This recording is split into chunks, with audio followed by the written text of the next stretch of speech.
Cette vidéo est sponsorisée par Card Market, le meilleur site pour acheter et vendre vos cartes. Ezerdrift sort le 14 février et je vais vous faire plusieurs vidéos sur les cartes révélées. Il y a une nouvelle mécanique qui s'appelle Exhaust, ça existait déjà mais ça avait pas de nom. C'est une capacité activée mais que vous pouvez activer qu'une seule fois par instance de la créature. Donc si la créature quitte le champ de bataille, d'ailleurs ce sera pas forcément sur une créature. Si la créature quitte le champ de bataille, disais-je, et qu'elle revient, vous pouvez de nouveau réactiver ses capacités Exhaust.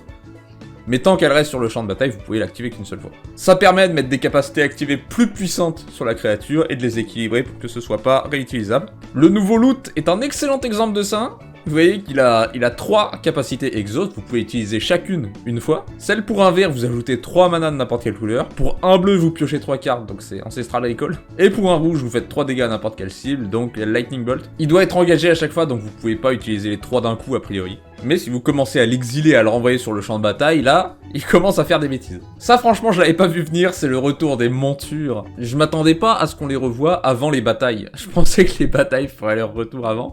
Enfin bon. Donc les montures, c'est comme les véhicules, mais en créature, et c'est des créatures qui ont un effet supplémentaire si elles ont été montées. Celle-là est très intéressante, puisque quand elle attaque, pendant qu'elle est montée, vous mettez un marqueur +1/+1 sur une créature, donc ça, c'est pas très fort, mais vous pouvez la sacrifier pour que les créatures que vous contrôlez avec des marqueurs sur elles gagnent Exproof indestructible jusqu'à la fin du tour. Ça, c'est vraiment bien sur une créature, donc ça va être une très bonne créature pour les decks marqueurs. C'est la deuxième capacité qui est vraiment bien, mais la première permet de mettre des marqueurs sur vos créatures qui n'en ont pas déjà. Une nouvelle capacité, c'est Start Your Engines. Si vous n'avez pas de vitesse, elle commence à 1, puis elle augmente de 1 à chacun de vos tours quand un adversaire perd des points de vie. Et la vitesse maximale est à 4. Et ça peut augmenter qu'une seule fois par tour, donc ça prend minimum 3 tours pour arriver au 4. Et les cartes qui ont cette capacité ont généralement une capacité quand vous avez la vitesse maximale. Il y aura probablement des cartes révélées plus tard qui ont des capacités à vitesse 2 et 3. Cette Azorette, elle peut attaquer ou bloquer que si vous avez la vitesse maximale, et c'est normal puisque c'est une 5-3 indestructible pour 2. Autrement, vous pouvez vous en servir pour rendre une créature de force 2 ou moins imbloquable. Ce qui est intéressant parce qu'il y a pas mal de petites créatures rouges qui ont un effet quand elles tapent un adversaire et qui sont un peu dures à jouer. Donc c'est des créatures qui vont pouvoir être casées dans un deck Azorette si vous voulez faire un deck Commander là-dessus. Il y a un autre dieu indestructible d'ailleurs, c'est Sabsunen Luxa Embodied. Une 6/6 pour 5 piétinement indestructible portée, avec un physique assez dérangeant. Non, c'est bon, je l'aime bien. Elle peut pas attaquer ou bloquer à moins d'avoir un nombre de marqueurs pairs sur elle. Au début de votre première phase principale, vous lui mettez un marqueur +1/+1, puis si elle a un nombre de marqueurs impairs sur elle, vous piochez 2 cartes. C'est très facile de la faire se déclencher à chaque tour, puisqu'il suffit de lui rajouter un marqueur après que sa capacité se soit déclenchée. Comme ça, à chaque tour, vous piochez 2 cartes, et ensuite vous lui mettez un marqueur, vous pouvez attaquer. C'est très très fort comme créature quand même. Et ils ont mis indestructible sur ce truc, c'est fou. L'agonazor Rex, c'est une 8/8 pour 5, vraiment de mieux en mieux. Piétinement, avec recyclage pour 3. Et quand vous le recyclez, vous mettez 2 marqueurs sur jusqu'à une créature ou véhicule. Il gagne piétinement indestructible jusqu'à la fin du tour. Je suis pas trop fan du design parce que le coût de mana et le coût de recyclage sont un peu trop proches. Et 3 mana pour protéger une créature, même si tu mets 2 marqueurs +1/+1, je trouve ça un peu élevé. À part ça, j'aime bien la carte. Repurposing Base, c'est le même effet qu'Oswald Fiddlebender là. Est-ce que j'ai bien prononcé son nom? Ouais, c'est ça. Donc vous sacrifiez un artefact, vous allez chercher un artefact qui coûte 1 de plus, vous le mettez en jeu. C'est très fort et cette fois-ci, c'est pas sur une créature, donc c'est mieux. C'est en bleu, le bleu qui joue un peu plus artefact que le blanc. Je pense que ça risque d'être un très bon artefact. Gardez un œil là-dessus. Firewood Gear Hulk, c'est une win condition pas trop mauvaise.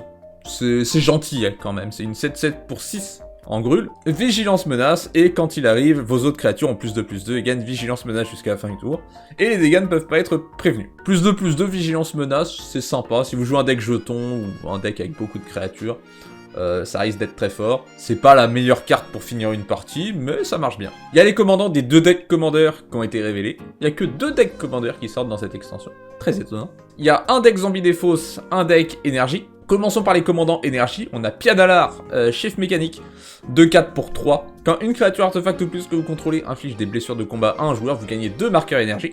Donc si vous infligez des dégâts à vos 3 adversaires, vous gagnez 6 marqueurs énergie.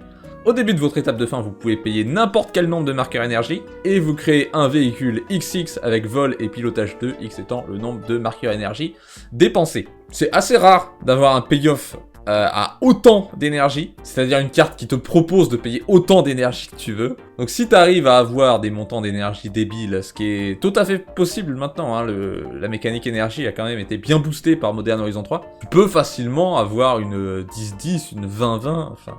l'énergie, ça se stack très rapidement maintenant. C'est un peu équilibré par le fait que c'est un véhicule avec pilotage 2 et que ça se fait à l'étape de fin, donc on peut pas directement attaquer avec. Par contre, vu que c'est un véhicule, ça fait que c'est insensible à la plupart des board wipes. Voilà, un petit peu menaçant ce commandant quand même. Deuxième commandant énergie, c'est Saeli, qui coûte 1 mana de plus. Chaque fois que vous lancez un sort d'artefact ou d'artificier, vous gagnez un marqueur énergie. C'est à peu près la même capacité que Dr Madison Lee, qui était dans Fallout. Et au début du combat, pendant votre tour, vous pouvez payer 3 marqueurs énergie.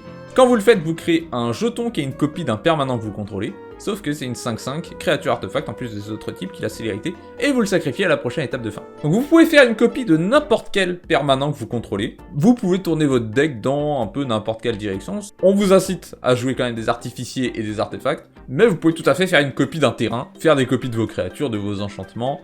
Pourquoi pas d'un enchantement qui ferait des copies de jetons. Bon, ça peut être marrant. Les commandants des decks zombies maintenant. Temet, Nactamoon's Will, une 4-4 pour 5, espère. Vigilance menace, quand vous attaquez, vous piochez une carte, vous vous défaussez d'une carte.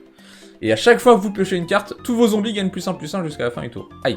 Avec ce deck, vous allez principalement vouloir créer des jetons zombies, puis faire une wheel, piocher 7 cartes, et donner +7/+7 à tous vos zombies et tuer tout le monde. Voilà le plan. Vous pouvez tourner le deck dans d'autres directions, vu qu'il vous fait piocher, défausser, vous pouvez faire un peu réanimator. Ce qui est sympa, c'est qu'on va avoir sûrement de nouveaux zombies blancs, qui est une couleur de zombie qu'on avait uniquement dans Amonkhet. Donc la couleur blanche n'avait pas eu autant d'amour que le bleu et le noir en ce qui concerne les zombies. L'autre commandant est tout aussi intéressant, puisque c'est une 1-3 pour seulement 2 mana. Et quand vous défaussez d'une carte de créature, vous pouvez payer 3 mana. Si vous le faites, créez un jeton engagé qui est une copie de cette carte, sauf que c'est un zombie 4-4. C'est quand même intéressant de pouvoir faire une copie de n'importe quelle créature dont tu te défausses. Tu peux te défausser d'énormes créatures et en avoir une copie 4-4. Si c'est une créature qui a un très bon effet, tu t'en fiches un peu que ce soit une 4-4. Et en plus, après, tu peux la réanimer. Donc si tu veux, tu payes 3 pour faire une copie d'une créature qui réanime. Ensuite, tu réanimes la créature dont tu t'es défaussé, qui réanime une autre créature. On sort des decks commandeurs, mais on reste dans la défausse avec Captain Hauler, une 5-4 pour 4, para 2, payé 2 points de vie. Quand vous défaussez d'une carte ou plus, une créature ciblée gagne +2/+0 jusqu'à la fin du tour pour chaque carte défaussée, et quand cette créature inflige des dégâts à un joueur ce tour-ci, vous piochez une carte. Donc là aussi, vous faites une wheel, vous donnez +14/+0 à une créature, enfin ça va être très facile de faire d'énormes créatures avec ça. Le mieux, c'est quand même de se défausser d'une carte après l'autre, comme ça vous cumulez cet effet de piocher une carte quand la créature inflige des blessures. Parce que si vous vous défaussez de 7 cartes d'un coup, vous piocherez qu'une carte quand la créature inflige des blessures. Et si vous vous défaussez 7 fois d'une carte, alors là, quand la créature tape, vous piocherez 7. L'effet se cumule. Donc bon potentiel sur cette créature. On a une nouvelle Chandra. Elle a 4 de loyauté pour 4 mana. Au début du combat, vous pouvez choisir jusqu'à un véhicule que vous contrôlez. Ça devient une créature artefact et il gagne célérité jusqu'à la fin du tour. Plus 2, vous pouvez sacrifier un artefact ou défausser une carte si vous le faites piocher une carte. Pour 0, vous faites un véhicule 3-2 pilotage 1. Et pour 7, vous gagnez un emblème avec, à chaque fois qu'un artefact que vous contrôlez arrive, cet emblème inflige 3 blessures à n'importe quelle cible. Voilà, légèrement improbable comme Planeswalker. 4 mana, ça me paraît un peu élevé pour ça, mais... bon, on verra bien. Ça aurait pu faire un bon commandant d'ailleurs. Ah, voilà un nouveau véhicule très effrayant, c'est le Thunderous Velocipede. 5-5 pour 3 piétinement. Tous les autres véhicules et créatures que vous contrôlez arrivent avec un marqueur +1/+1 supplémentaire si ils ont une valeur de mana de 4 ou moins. Sinon, ils arrivent avec 3 marqueurs +1/+1 supplémentaires. Donc vos petites créatures ont +1/+1, vos grosses créatures ont +3/+3. On a encore un nouveau commandant insecte, je sais pas pourquoi on en a besoin d'autant. C'est Hatchik, 3-3 pour 6. Quand Hatchik arrive, vous créez un insecte 1-1 pour chaque créature et artefact dans votre cimetière. Ça rappelle beaucoup la première Isonie. Et à chaque fois qu'un insecte que vous contrôlez meurt, vous lui mettez un marqueur +1/+1. Et chaque adversaire perd un point de vie. C'est vraiment fort comme créature. Très bonne win condition. Autre carte très effrayante, le Cryptcaller Chariot, 5-5 pour 4, véhicule, menace. Quand vous défaussez d'une ou plusieurs cartes, vous créez autant de jetons zombies 2-2 engagés. Ça rentrera facilement dans le deck Commander zombie, mais c'est aussi une excellente win condition pour les decks qui se défaussent. Alors ça, faire autant de zombies 2-2. On avait un enchantement qui faisait un zombie 2-2 quand on se défausse d'une carte, mais c'était un zombie et une seule fois par tour. Là, pour un mana de plus, t'as autant de zombies que tu veux pour chaque fois où tu te défausses. C'est abusé. Abusé. Je l'ai dit, voilà. Quelques petits commandants sympas maintenant. On a Zahur Glory's Past, une 3-2 pour 2, qui a la mécanique Start Your Engine. Quand vous êtes à max speed, à chaque fois qu'une créature non jeton que vous contrôlez meurt, vous faites un jeton zombie de 2 engagé. Et vous pouvez aussi sacrifier une créature gratuitement pour surveiller un, mais vous l'activez qu'une seule fois par tour. Vous pouvez l'activer pendant chaque tour de chaque joueur. C'est sympa d'avoir un commandant qui a un moteur à sacrifice comme ça.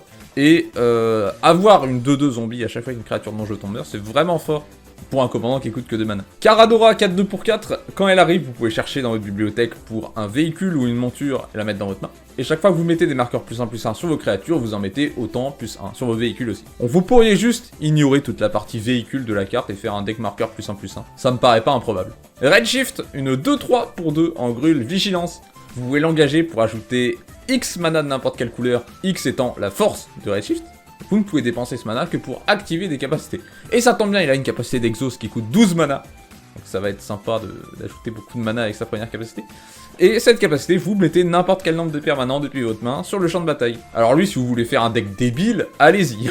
Je vous donne le plan, vous montez sa force énormément avec des marqueurs, des équipements, tout ce que vous voulez. Vous faites un sort qui vous fait piocher autant de cartes que la force d'une créature ciblée. Ensuite, vous l'engagez pour 1 million de mana. Vous faites sa capacité d'exhaust. Vous mettez toute votre main sur le champ de bataille parce que vous avez que des permanents dans votre deck. Et puis là, vous avez gagné la partie. Far Fortune, 4-5 pour 4 en Rakdos, qui a aussi Starter Engine. Chaque fois que vous attaquez, il inflige une blessure à chaque adversaire. Peu importe avec combien de créatures vous attaquez, ça inflige une blessure. Et si vous êtes à max speed, à chaque fois qu'une source que vous contrôlez devrait infliger des blessures à un adversaire ou permanent qu'un adversaire contrôle, ça fait autant de blessures, +1.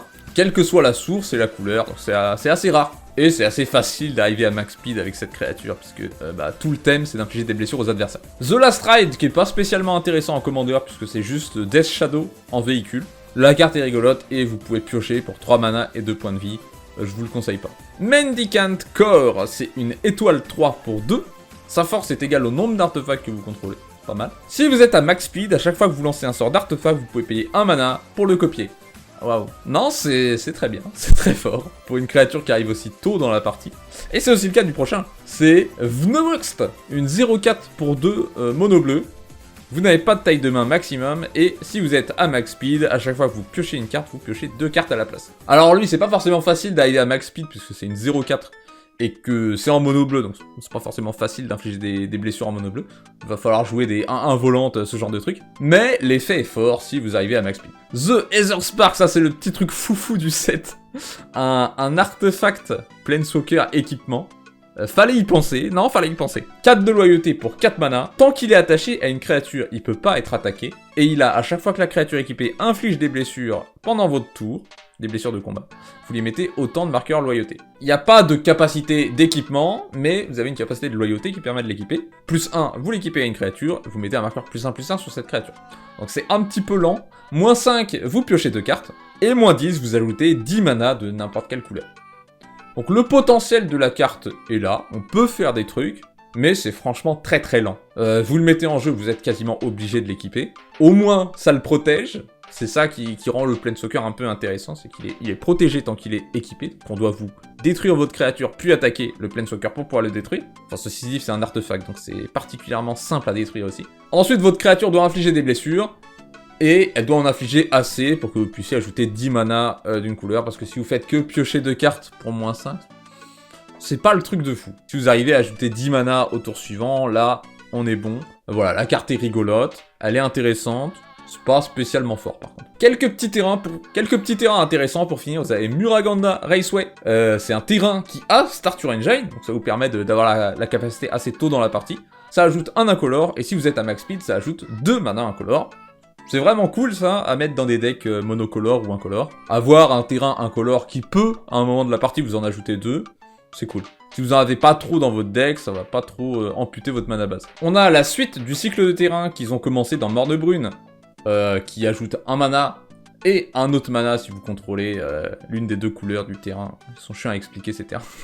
Mais c'est des très bons terrains en commandeur. Ça fixe bien le mana, ça arrive dégagé, c'est hyper cool. Il y en a donc 5 nouveaux, ça fait plaisir. Voilà, c'est tout pour les spoilers aujourd'hui. Mais ne vous en faites pas, il y en aura d'autres qui arrivent. Merci aux membres qui soutiennent la chaîne. Si vous voulez me soutenir, n'hésitez pas à devenir membre.